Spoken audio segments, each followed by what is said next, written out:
جو انہوں نے ٹارگٹ کیے تھے ان کا کوئی تعلق نہیں تھا، وہ سویلین ٹارگٹ سے، ان کا کوئی تعلق کسی معاملے سے نہیں تھا، نہ کوئی ثبوت تھا ان کے پاس۔ لیکن جو ان کی فضائی برتری میں جو خامی پیدا نظر آئی ہے اور جس کا حل ان کے پاس نہیں ہے، تو آج بھارت کا جو ایک زوم تھا کہ ہماری مسلح افواج بہت طاقتور ہیں، کچھ بھی کر سکتی ہیں، کسی وقت بھی کر سکتی ہیں، وہ بات ٹوٹ گئی ہے۔ وہ اس کو اب نہ دنیا قبول کرتی ہے، نہ بھارت کے اندر خود اس کو قبول کیا جا رہا ہے۔ لوگ وہاں سوال کر رہے ہیں کہ آپ نے سینکڑوں ارب ڈالر خرچ کیے مسلح افواج پر، اور آج آپ کی حالت یہ ہے کہ آپ کی جو ایئر فورس ہے وہ اڑنے کے قابل نہیں ہے، یعنی وہ بارڈر کے 200 کلومیٹر کے اندر آتے نہیں ہیں۔ تو یہ ان کا بہت بڑا ایک ملٹریلی بھی اور پولیٹیکلی اور ڈپلومیٹکلی ان کو ایک بڑا نقصان ہو گیا۔ بٹ وہ مان نہیں رہے۔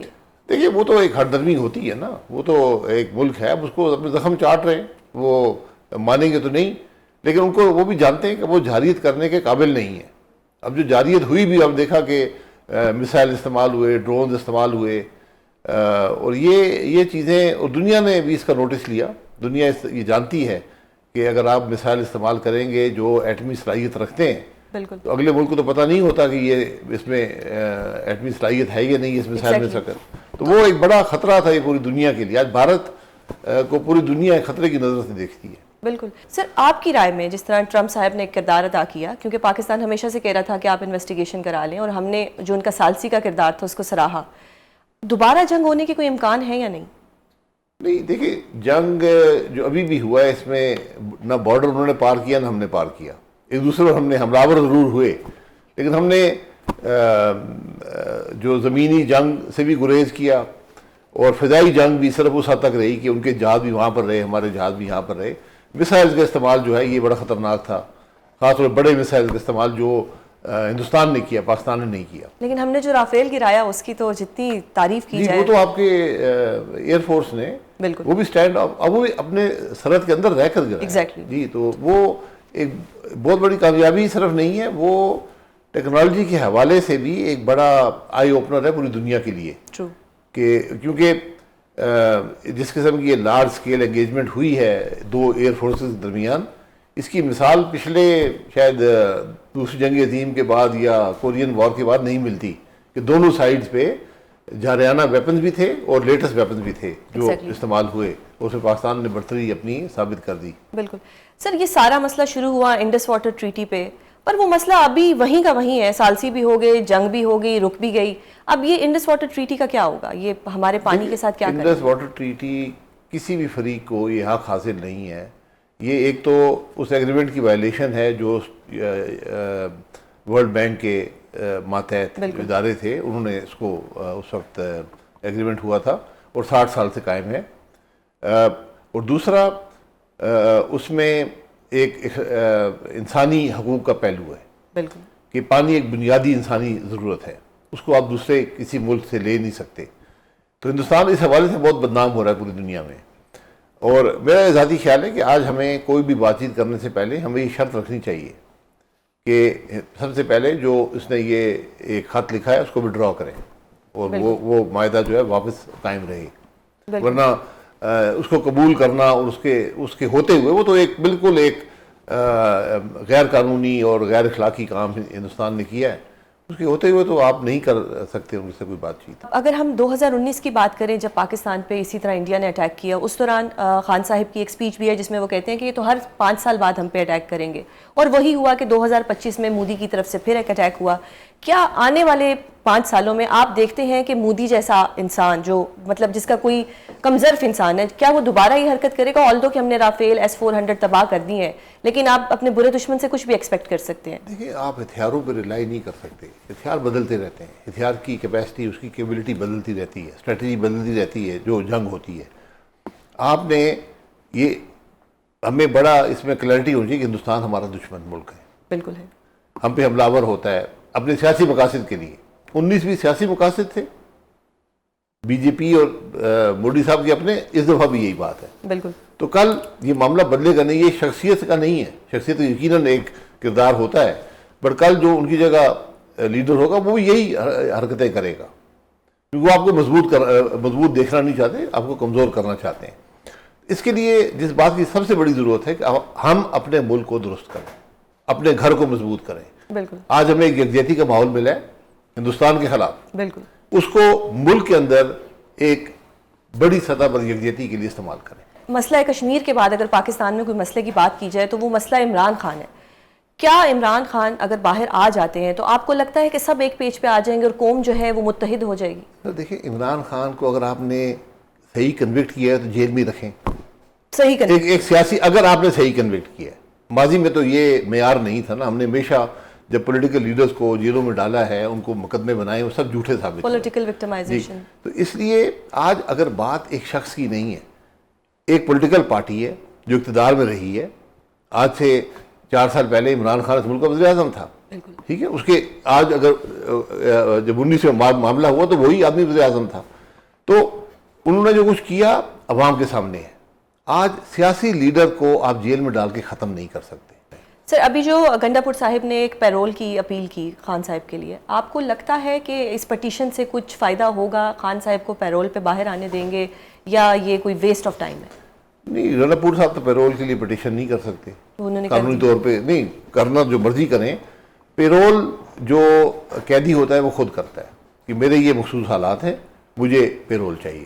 حکومت اس پہ فیصلہ کرتی ہے، یا حکومت اپنے مقصد کے لیے، جس طرح اگر آپ نے اے پی سی کرنی تھی، حکومت خود کہتی ہاں یہ لیں جی 3 دن کا پیرول ہے، آئیں آ کر میٹنگ میں بیٹھیں.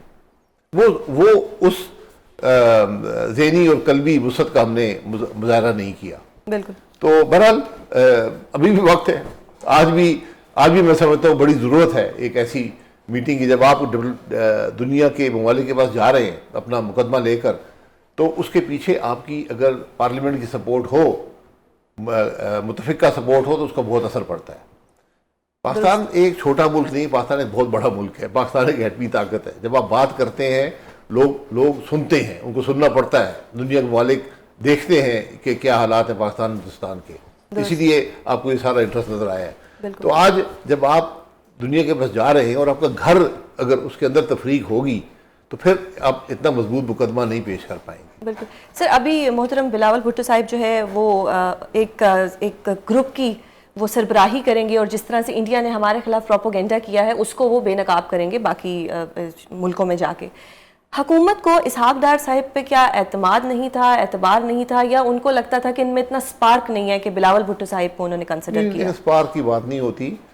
یہ وزیر اعظم صاحب نے سمجھا کہ وہ بہتر مقدمہ پیش کر دیں گے، لیکن میری ان سے گزارش ہوگی یہ لمبے ڈیلیگیشن نہیں بھیجنے چاہیے زیادہ لوگوں کے. جی 3 آدمی زیادہ سے زیادہ بھیجیں. وہ برا لگتا ہے. آپ یقین کریں دوسرے ممالک محسوس کرتے، وہ باتیں کرتے ہیں. یہ بات آپ سمجھتے ہیں؟ مجھ سے خود یہ بات کی گئی ہے. میں بالکل میں سمجھ سکتی ہوں. جی میں نے خود یہ دیکھا ہے.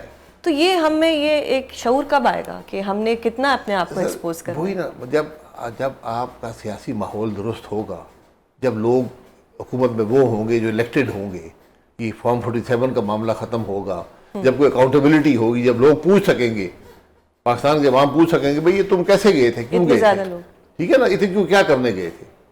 یا لوگ یہ پوچھیں گے کہ بھئی آپ نے یہ ترمیم کی ہے، آپ نے یہ قانون بنایا ہے، کیوں ہمارے سامنے نہیں رکھا، کیا اجرت تھی کہ آپ نے رات کے اندھیرے میں قانون اور ترامیم کرتے ہیں. بالکل. یہ جمہوری جو قدریں ہوتی ہیں، جو پارلیمانی قدریں ہوتی ہیں، ان کو ہم بڑی لائٹلی لیتے ہیں، بڑی اہم ہوتی ہیں کہ آپ حکومت کیسے کرتے ہیں، آپ کا رویہ کیا ہوتا ہے، آپ کیا ملک کے پیسے کو اپنا پیسہ سمجھتے ہیں، اس طرح خرچ کرتے ہیں. نہیں، ملک کا پیسہ تو ہمارا پیسہ ہے نا، انڈیویجول اپنا سمجھتے ہیں اس کو. جی وہ تو خرچ کرنے وقت بھی سمجھے نا، کہ جس طرح میں اپنے معاملات چلاتا ہوں اسی طرح میں ملک کے معاملات بھی چلاؤں.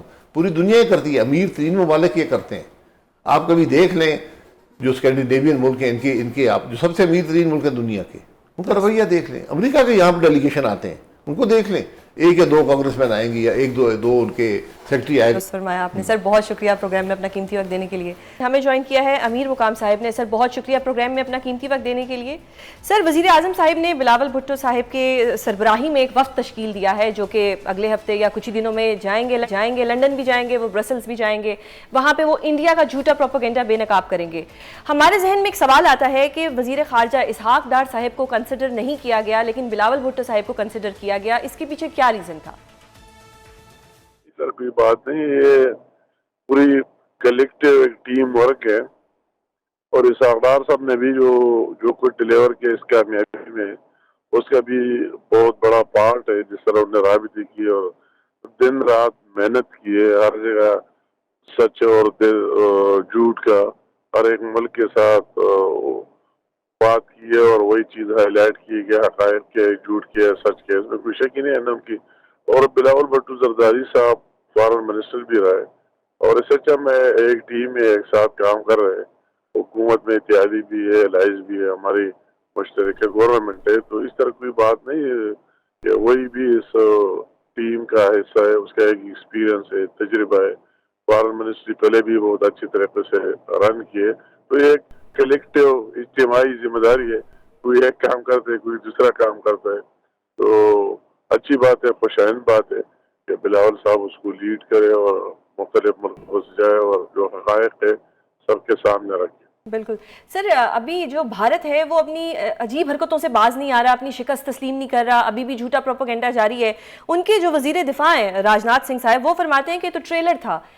یہ کس قسم کا ٹریلر تھا کہ یہ ابھی بھی پاکستان سے نہیں ڈرے اور ابھی بھی یہ باز نہیں آ رہے؟ کیا کہیں گے ان کے اس بیان پہ آپ؟ وہ تو اپنے لوگوں کے لیے کچھ تو کہے گا، اس پر پابندی کہنے پر کیوں لگاتے؟ وہ تو اپنے لوگوں کو مشغول رکھنے کے لیے، جو ان کی ناکامیاں ہوئے، جو ان کا حشر ہو رہا ہے، ان کے پبلک میں، ان کی میڈیا میں لوگ کیا کہہ رہے ہیں، تو ان کو ایسے مصروف رکھنے کے لیے، کنزمپشن کے لیے کبھی کیا بات کرے گا، کبھی کیا بات کرے گا. مگر یہ ایک بات شارٹ کٹ ایک لفظ میں وہ سمجھ چکے اور سمجھ گئے کہ اگر ہم اسی طرح کوئی قدم اٹھاتے تو اس کا جواب کیا ملے گا. سب سے بڑی بات یہ کہ اس کے جواب کیا ملے گا اور وہ کتنے گنا زیادہ بھاری ہوگا. تو اس کو ہمیں سب کو، پاکستانی پوری قوم کو اللہ تعالیٰ کا شکریہ ادا کرنا چاہیے کہ اس کو اسی طرح ایک دلیر فوج، اس کا ایک دلیر سپہ سالار، اس کی موجودگی میں اس کی دلیر لیڈرشپ، جس طرح شہباز شریف صاحب کی ڈیسیسو پاور ہوتے ہوئے، اور اس طرح پوری قوم جو اس ایک ایشو پر ایک آواز بنی ہوئی ہے. تو اگر یہ چیز ہماری جاری رہی تو انشاءاللہ تعالی دنیا کی کوئی طاقت نیلی آنکھ دیکھنے سے دوبارہ جرأت نہیں کرے گا. درست سر، ہمارا جو دشمن ہے مودی اور جو بھارت ہے، یہ بڑے کمظرف ہیں. ابھی جب امریکی صدر نے ثالثی کا ایک کردار ادا کیا اور اس میں جب بات کی، مسئلہ کشمیر بھی اٹھایا گیا، لیکن مودی فرماتے ہیں کہ جی یہ جو مسئلہ کشمیر ہے اور جو یہ صرف جو پاکستانی کشمیر ہے اس پہ بات ہوگی. آپ کس طرح سے دیکھتے ہیں اس بیان کو کہ ہمارے لیے تو ایشو کشمیر ہے جو انہوں نے قبضہ کیا ہوا ہے، اور یہ اس طرح کا ہمارا گھٹیا دشمن ہے، تو یہ ہمارے پاس ایک گولڈن اپرچونٹی ہے کہ ہم اس وقت مسئلہ کشمیر کو مزید ہائی لائٹ کریں، لیکن مودی کچھ اور فرماتا ہے. تو ہم کس طرح سے مسئلہ کشمیر حل کر پائیں گے؟ یہ تو کوئی اس طرح بات نہیں ہے اتنے لمبے سوچنے کا. اس کو تو یہ کہنا ہے اور کیا کہنا ہے. وہ تو جب لوگ کہتے ہیں اس کو کہ کیا کس طرح آپ کی فارن پالیسی ہے، کیا آپ نے اس سے اپنے قوم پوچھے گا کیا ہمیں بھی خوب بنا دیا، یہ تو آپ نے کہا یہ مسئلہ ہی ختم ہوا ہے. پھر یہ کشمیر کدھر سے آ گیا، اور پھر ٹرمپ نے کس طرح بات کی، اتنے بڑے شخص نے اس طرح بات کی اور اس کے منہ سے کس طرح نکل گئی. تو وہ تو شارٹ کٹ جواب دیتے نہیں وہ ہماری والی کشمیر نے کشمیر کی بات کریں گے. وہ یہ بات نہ کہتا اور کیا کہے گا. تو ہماری کشمیر سے تو کوئی ڈسپیوٹ ہے نہیں، ہماری کشمیر کی کیا بات کرے. وہ تو انڈرسٹوڈ بات ہے. اگر کشمیر پر بات کرنی ہو تو آکوپائڈ جموں کشمیر کی بات ہوگی، یا جو آزاد جموں کشمیر ہے اس کی نہیں ہوگی. وہ تو ہر ایک سمجھتا ہے. اور مگر وہ اپنے پبلک میں اس میں جواب دینے کے لیے یہ بات کہہ دیتے شارٹ کٹ کہ نہیں ٹھیک ہے، اس نے کہہ دیا. لوگ کہتے ہیں کہ آپ کی کس طرح پالیسی ہے، آپ نے ہمیں کیوں گمراہ رکھا، آپ نے کیوں اس طرح کہا، اس طرح کہا، اس طرح کہا. اور آپ بھی اس نے کس طرح کہ نہیں ہماری بات نہیں کی ہے، وہ اس کشمیر پر بات ہوئی. تو خیر ہے، وہ یہ چیزیں سیاست میں ہوتے رہے، وہ کہتے رہے، کوئی فرق نہیں پڑے گا. ہم بات کریں گے مقبوضہ جموں کشمیر کی اور ڈٹائی سے کریں گے. انشاءاللہ کیے بھی ہے، آپ بھی کریں گے. اور موقع ہے کہ آپ ٹھیک کر رہے کہ ہم اس کو مزید ہائی لائٹ کریں کہ ہمارا اصل ایشو یہ ہے. ہم اس خطے میں تب امن آئے گا کہ یہ ایشو ریزالو ہو جائے. جب تک یہ ریزالو نہ ہو تو جو بھی ہماری آپس میں بات ہوتی ہے وہ ٹیمپریری رہے گی. درست. ایل او سی پہ جو لوگ رہتے ہیں ان کا بہت نقصان ہوا. آپ نے ریسنٹلی انہیں وزٹ بھی کیا، وہاں پہ کیا سچویشن ہے اس وقت؟ میں تو ان لوگوں کو سلوٹ سلام پیش کر لینا چاہیے، اور میں